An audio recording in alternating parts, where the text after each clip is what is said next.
problem with putting these things up here early is then they disappear on you, so.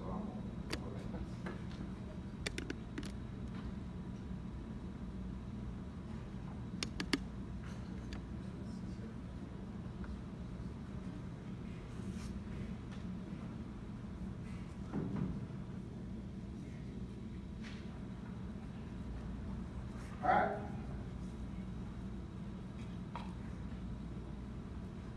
I appreciate the opportunity to be here. And as I asked that group the other day, you may wonder, for a guy that grew up in Florida, went to school in Alabama and Georgia, and has been in Kentucky for the past 25 years, what can I tell you guys about buying a bull in New Mexico? And that's a very, very fair question. I guess I'll answer it by this way. I think that bull buying is a process, and I think that process that we need to go through to find the right bull for our operation is consistent across the country, across the world.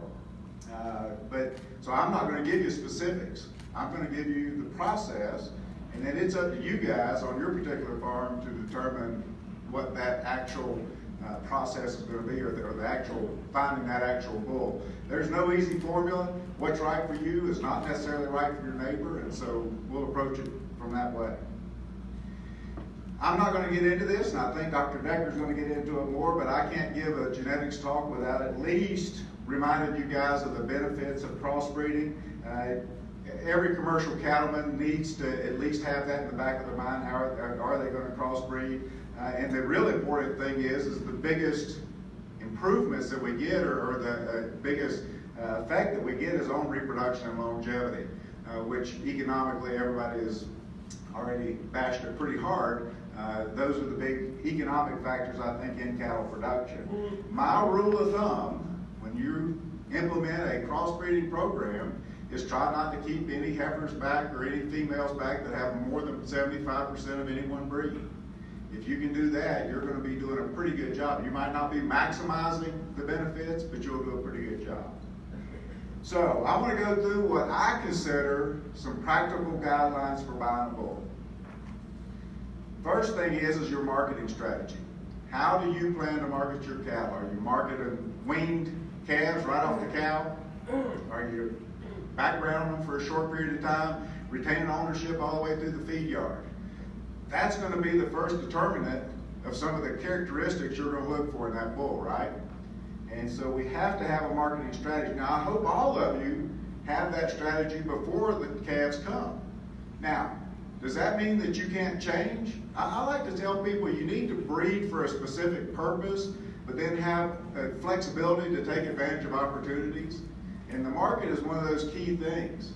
I mean, you might plan to retain ownership, and you might select based on that. But at weaning time in a particular year, you might find it advantageous to go ahead and market those calves. Don't be afraid to do that. That might be the economically right thing to do. Hasn't messed you up. You can still have that same process for the future, but take advantage of opportunities. And the other big thing about the marketing is, are you going to keep back your own replacements? Because if you are, you've just added another job for your bull, right? Because, you know, it's pretty easy to find a bull to just give you feeder calves or feedlot calves. But to find one that's going to do both that and give you replacement females, that becomes a little bit trickier. Now, that's a bigger issue on our side of the country, where we have a lot of one bull unit herds. And I know you guys can target bulls to specific needs as well. That's the big one, and I think probably more so out here than in a lot of places, but it really is important everywhere. And that's determining the level of management that you have. And really targeting your selection towards that. Because most environments out here are pretty tough. So you better breed towards producing cows, particularly if you're retaining ownership, that are going to be pretty tough as well. And when we had the seed stock panel up here earlier, all of those guys kind of targeted that as well. That you have to make the cattle work for your particular environment. And the two that I think are important are labor. And labor, when I talk about labor in this sense, in terms of bull buying, is it's how much time do you get to pay attention, or how much opportunity do you get to see your heifers during calving season to give them assistance if they need it. If you say that's minimal, then you better focus on calving ease. Now, if you get to pay a lot of attention to them, then you might can reduce that criteria a little bit, because we all know that calving ease is associated with other production traits. If we shoot for really high calving ease, a lot of times we give up some production. And so we have to determine what that balance is. Nutrition, and I know that for most of you guys, you're going to say that's minimal. And if that's the case, and I know that it is the case a lot of times, then you might not be needing to purchase that top-end bull from a growth and milking standpoint. So just be aware, if you have limitations in your nutritional program, then your bull selection needs to kind of follow along those same guidelines. That's already been mentioned. I'm not going to hit that. We're at a repro conference, so you ought to know that breeding soundness exams are important.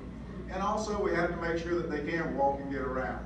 That's something we don't have an EPD for. You still have to be able to assess that and to make that determination. It's a heritable trait. It gets passed on, and particularly with replacement females, if you're using that bull for replacement females, it becomes doubly important to make sure he has good structure, because we want to keep her around to 10 years plus, okay? So for her to have that opportunity, she needs to be structurally sound. This is the tough one. I said to assess management earlier. Now you have to go in there and put that to practice and actually set some criteria that will work for you. Because I'm telling you, we tend to be very competitive when it comes to bull buying. And I know how you guys work. You think, well, I want to control growth, I want to control milk. But then you get in there, and when you see those big numbers, it really, you have the pressure that, well, you know, I want to win. You know, and to win, you have to have more, you have to have bigger, you have to have better, all right? And so we sometimes get caught up in that. Set some performance levels that work on your operation and stick by them. And don't get caught up in the numbers, and especially looking for those really top-end numbers. Let your neighbor buy that bull and spend all that extra money on that bull. You buy the bull that fits for you, that might even be more economically to purchase, and it actually fits your situation better. When you select for performance, I want to impress upon you that you need to use EPDs and indexes for all the traits that they're produced for. And we'll talk more about that, of course. And then there's other factors too. We're not going to focus on this today, but realize that there are other factors that we need to select for that we don't always have EPDs for. And so by ignoring them today doesn't mean that you need to ignore them. We're just not going to touch on them today. All right, when we look at performance, typically these are all the different types of information that we can get on our cattle. If you're going to buy a bull, you're definitely going to get the first three, or hopefully you're going to get the first three. You may get the fourth one, it just depends, but you're going to have a lot of information to look at. I'm going to argue to you, and I know that a lot of times you get some pushback on this. For the traits that EPDs are computed on, that is the single piece of information you need to look at. For one thing, if they have genomics information, and we'll show you in a minute, that's going in there. So that's already taken into account. What you may not know is those other two things are also going in there. So the EPD is the one out of all those four up there that take into account everything else and puts it in the right perspective. And that's what's important, because when you go trying to look at actual weights, along with ratios maybe, along with the EPD, and maybe trying to throw in a little genomics information in there too, you're trying to outsmart the system. The system has already done that and done it the most proper way. So use the EPDs and have confidence that that information alone is important. Now I know a lot of you are saying, you know, I don't care what he says, I'm going to still look at what that bull weighed when he was born, his birth weight, and if he was over 100 pounds or whatever your cutoff is, I'm not buying. I know that's reality, but I'm telling you, if you're looking at actual weights and EPDs together, you're reducing your ability to accurately select that bull. When you look at how EPDs are computed, this is a simple diagram of how it works. We use information from the pedigree and then performance data that's sent in by the seed stock guys to be computed into an EPD, okay?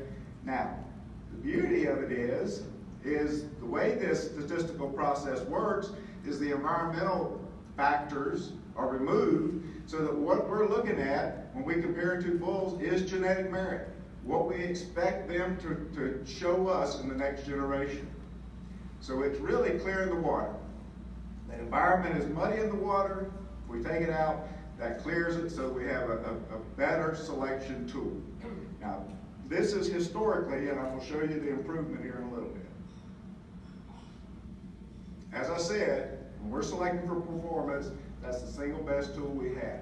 And this is the reason, as I mentioned, it uses all those actual measurements, ratios, it uses actually information on relatives, parents, grandparents, cousins, siblings, all that information goes in, removes the environmental component, and now we have genomics information coming in as well to give us our one single best estimate of what that bull's genetic merit is. I also caution you that EPDs are a risk management tool. That means they're not perfect. So just because you buy a bull that really says that he should be a calving East bull, unless you're using AI and that's a highly proven bull, then you can be pretty certain. But other than that, you know, you can buy what you think is an easy calving bull and going to have to pull calves. You can think what you're buying is a high carcass bull and you feed the heck out of them and they still don't do well. It happens. It's not perfect, but it is the single best tool that we have. Just real simple how it works. For a trait like weaning weight direct, we see these two Angus bulls. One has an EPD, a weaning weight direct EPD of 65 pounds. The other one is 50 pounds. All those numbers mean is that if we were to breed these two bulls to comparable cows in terms of the genetics of the cows, the environment and management of the cows, when we weigh their calves at weaning time, we would expect that bull's calves to weigh about 15 more pounds on average. Now, some of his calves may weigh less than some of that bull's calves, but on average, he's going to give us the heavier weaning weight calves. All right? The beauty of EPDs, for every trait that we measure them in, you're looking, the units that are there are the units that you basically get paid on. So for weaning weight, it's pounds. Scrotal circumference, it's centimeters. For things like calving ease, it's in percent of unassisted births. Okay? And so they're in the unit of measurement that's important to us. Let's look at a trait that we call a maternal trait, because we also have maternal traits. And this is what EPDs have been able to do for us. Prior to having EPDs, none of the maternal traits, we had no ability to really truly select for any maternal traits until we had EPDs. So for something like milking ability, how they work is we have this bull that's this Hereford bull is a 25-pound milk EPD bull, and this bull's 15 pounds. All right, so we breed them to identical cows genetically and environmentally and management-wise. We get daughters from both sets of bulls. We breed those daughters and treat those daughters exactly the same. This bull's daughters are going to raise calves that weigh 10 more pounds on average at weaning time because of the increased milk. So the growth component we're in this situation is all equal. So if that's all equal, this bull's daughters are going to milk more so that they produce 10 more pounds of weaning weight on the calves that they produce. All right? So anytime you see a maternal trait, it's dealing with the daughters of that bull, what we can expect out of the daughters of that bull. So how have they worked? This is genetic trends from the Angus Association, at least going up through 2014, and it's for birth weight, weaning weight, and milk. All right? So when you look, so anybody know when Angus developed EPDs or started using EPDs? Early 80s, right? I think about 82 is when they first started producing it. So could we make any, so back in the early 70s when the continental breeds got introduced into the U.S., most of our breeds that were here, the British breeds, said we've got to increase our growth. And so that became a major emphasis. And so even prior to EPDs, you can see that there was success in increasing growth, right? because it's a heritable trait. When we were breeding the bigger ones to the bigger ones, we were getting bigger ones, right? And that's how heritability works in general. We can also, but what was happening with milk? Before EPDs, you couldn't select for milk. You made every attempt you could try, like they were talking about earlier, about looking at a female's parent or mother and so forth. But you can't do it until you can really break it down through EPDs. And so nothing was happening with milk. What was happening with birth weight? It was inching up, right? And so then we got EPDs, and we see that we had we even increased it, it's hard to see, but we had a differentiation of how fast that gain was happening. We now were able to select for milking ability as well. We kept seeing birth weight go up because early on, and I was born before 1984, I hate to tell you, and I can tell you when I was a kid, if you wanted easy calving, you just bought an Angus bull. I mean, that was all you had to do. Now, you didn't get a whole lot of growth with that bull, but you did get easy calving, right?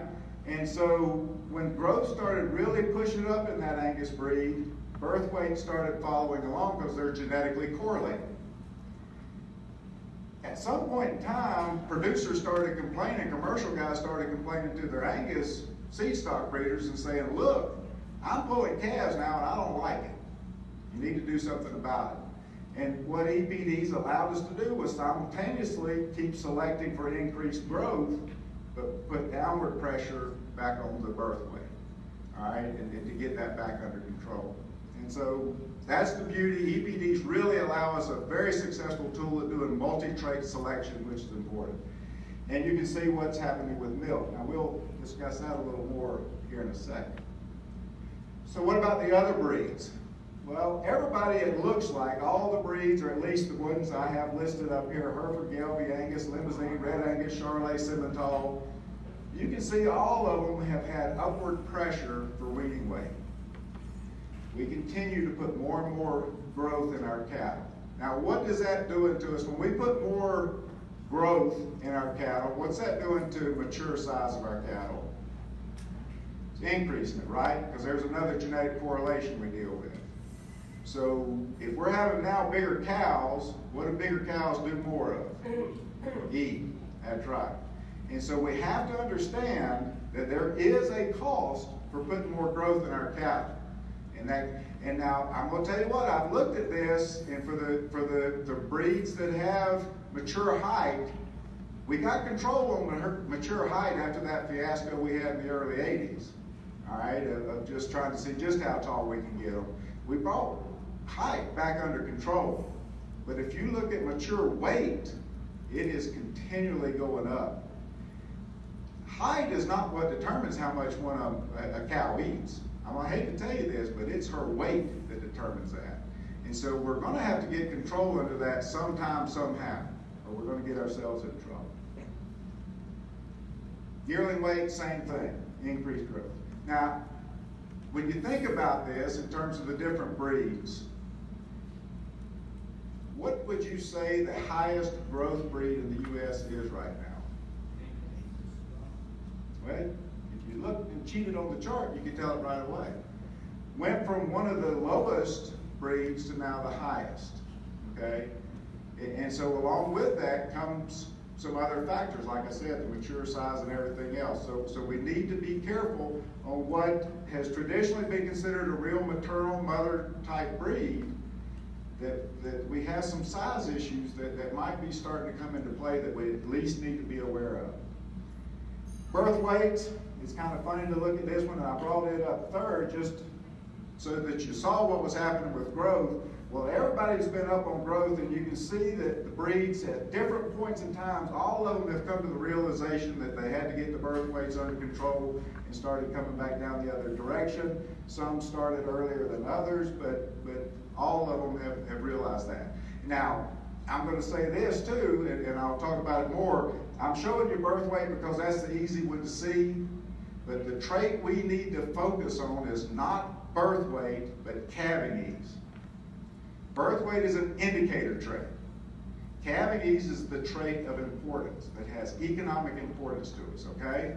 So don't get missed on that fact.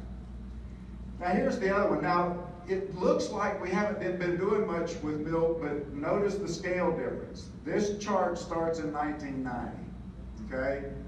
If you put that on that same scale with 72, it would look much, much steeper than it does putting it this way. This is the one area that I think that we need to be careful about, or we're going to get ourselves into trouble again like we did with the frame size in the 80s. You know, we went through a period of selecting for high carcass traits for a while, and that was the big hitter. I don't have as much of a problem with that one, particularly on the marbling side. I don't see a lot of negative, you know, relationships there. But this milk one has a big impact, and in your part of the country more so than the rest of the country, okay? This is where we can get ourselves into the most trouble, I think, in our breeding programs if we don't watch it. Because from a reproductive standpoint, if you put tons of milk in there and don't feed them properly to meet that level of milk, that's where you're going to have reproductive failure. And where that's typically going to come is after they've had that first calf, trying to have that second, get them bred to have that second calf. So be aware of that and be careful what you're doing there. I'm going to touch on this real briefly, and I think that Megan's going to go over it a little bit more. Genomics has now become a big issue. Simple little diagram. Throughout most of the genome, all cattle are the same. All right, and it's the order, right, of these nucleic acids that determine kind of what proteins are made within the coding zone. All right. Well, throughout most of the genome, all cattle are identical. But there's certain places where there has been a switch between C's and G's always match up and T's and A's always match up. And so at this particular loci, this one location in the genome, we actually, some animals will have a CG, but there was a mutation at some point in time so that there's other animals that actually have TA. Now, does this impact the productivity of that second animal at all? Maybe, maybe not, right? It depends on where it is, it depends on what it affects. It could have a major impact, right? That could be lethal. It could kill the second animal embryonically or after birth even, all right? So we have to be careful of those. It could also do things like change a coat color from black to red, all right? So, but it can also have effects on performance as well. Now, those typically are very small levels, but if you combine all the different loci where this switch has been made that can impact the productivity, when you add them all together, it can have some significant impacts on productivity. And so now we're incorporating that information into the statistical models that compute EPDs to give us a more accurate measure on those EPDs. And I'm not going to go through all the numbers. I hope you can see a few of them, but this is just showing you that the important number, I think, is out here. And this is the progeny equivalence. This was done by the Angus Association. Most of the breeds are now incorporating genomics into their EPD computations and have similar numbers. But this is just showing you without a genomics test, accuracies are extremely low. If the seed stock guys will just pull that hair or blood and send it in and get a genomics test and get it into the EPD equation, it's the same for a trait like cavities of having 24 progeny from that bull. That's pretty significant. And you can see the numbers for a lot of the different traits, but all of them, except for the carcass traits maybe, are the same as having a relatively high number of offspring, which is very important to improving the accuracy, to at least, if we're using it as a risk management tool, it at least reduces the level of risk that we're having to take. So let's go through some specifics. Calving ease. We talked about calving ease direct. Calving ease direct is the EPD that you want to focus on when you want to find a bull for his ability to have calving ease. Okay? So the calving ease direct tells you if that's a high number, high means better, fewer unassisted births. So if you're looking for a bull that's going to give you good calving ease when you breed him to heifers, calving ease direct is the EPD to look at. Calving ease maternal is when you're keeping back replacement females. That will tell you if his daughters should be easy calvers. Okay? So calving ease maternal is what we're looking at if we're keeping replacements and to see how easy calving they will be. Calving ease direct tells us about the bull himself. Growth. We have different endpoints that we can look for growth. And I want to say that I think this is where we need to think about how we're going to market our cattle and what trait for growth we need to emphasize. If you're marketing weaned calves, emphasize weaning weight EPD. If you're marketing carcasses, then the carcass weight EPD. Be aware and always look at these other traits. These are the traits that are correlated with growth. And so you can't single trait select for growth or these other traits are going to get out of whack for you as well. So just pay attention to what's happening with all the other traits that are important to you as well. Maternal milk, we've already gone through the milk EPD and kind of told you how that worked. We also have reproduction EPDs. Now, the thing about reproduction EPDs or any kind of selection for reproduction, these are typically lowly heritable traits, so you have to understand progress is going to be relatively slow. I'm not saying not to do it, I'm just saying that the progress that you're going to have on a lowly heritable trait is going to be slower than for something like growth or the carcass traits, which are highly heritable. All right? So the traits that we have, and you know, once again, you have to decide what's important in your operation. Heifer pregnancy, most all breeds are giving us that EPD now. To my knowledge, Gelby is the only one with the 30-month pregnancy. I like that EPD. I hope that some of the other breeds kind of pick on, because that's saying if she calves as a 2-year-old, what's the likelihood she's going to calve again, you know, as a 3-year-old.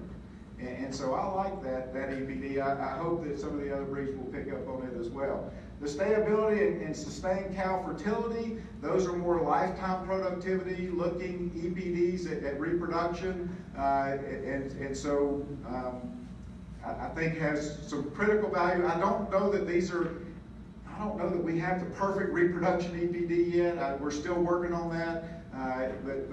But that's the good news is we're still working on that. Hopefully we will get better and better. Both EPDs for it and ability to predict these things.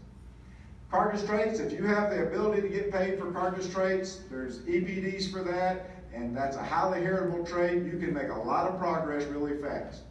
Just one, if you decide you're going to market on the rail and need to make some improvements in your herd, you can use one highly proven AI sire and make a lot of progress in just that first year of selection. So that one's pretty easy. Some other things, disposition, we now have docility EPDs, but you also need to look at that bull and make sure he's not going to kill you, even though his children might not. You need to take a look at him as well. Scrotal circumference, if you're a seed stock guy, use scrotal circumference EPD. If you're a commercial guy, use actual measurements, because that's what's important to you is the serving capacity of that bull. So actual measurement is more important for scrotal circumference for the commercial guy. Seed stock guy, still use the EPDs. And then if you're looking for trying to keep them black or trying to keep them polled, look for the term homozygous and not double bred. Double bred just means both parents were either black or polled, and that does not guarantee you that they're not carriers. Not going to go into a lot of detail for time purposes, but selection indexes are another opportunity to make some decisions, and it simplifies that decision process. If you can investigate the selection index, try and find an index that fits your production scenario and your marketing scenario. If you can find an index that hits pretty close to what you're trying to do, then selecting on that one number is going to give you the most economically beneficial bull compared to the other bulls that you're looking at. Okay? And so it's a great tool if you do a little research and make sure that what you're getting is incorporated in that selection index or what you're trying to do on your operation. Like I said, I've got a write-up about that in the proceedings, so if you want more information on that, in the interest of time, we need to kind of keep moving. So when you're evaluating EPDs, I just want to show you that you need to always be aware that they are breed specific. Now we do have these across-breed EPD tables that you can get a hold of that will help you to make some across-breed comparisons, but don't just look at those raw EPDs and think that you can compare one breed to another. there's also the different breed associations are handling this differently. Some of them are now on a continuous basis. So to have the most recent EPD, if you go on the website today, you can pull up the absolute most recent. Some of the other breed associations are still doing them on a twice-a-year basis. There's usually a spring and a fall EPD that comes out, and so just be aware of that in terms of the EPDs. Now I want to show you what I think is the most underutilized tool in bull selection that's out there and available to you. And those are these EPD percentile tables. And I just want to show you how they work. You can find these on the website for any breed association. And so if we look at this one, this is Simmental. This is what I pulled up off of the web. This is an advertisement for an actual bull in a sales catalog. So if you don't know a whole lot about Simmental and you're wanting to know about calving ease, well, that bull's a 14 on calving ease. So if you look at that percentile table and you look under calving ease and you come down and find 14, and so it's between those two, right?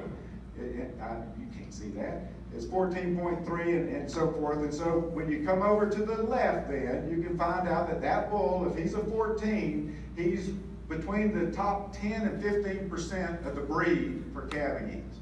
So a pretty high calving ease bull within the Simmental breed.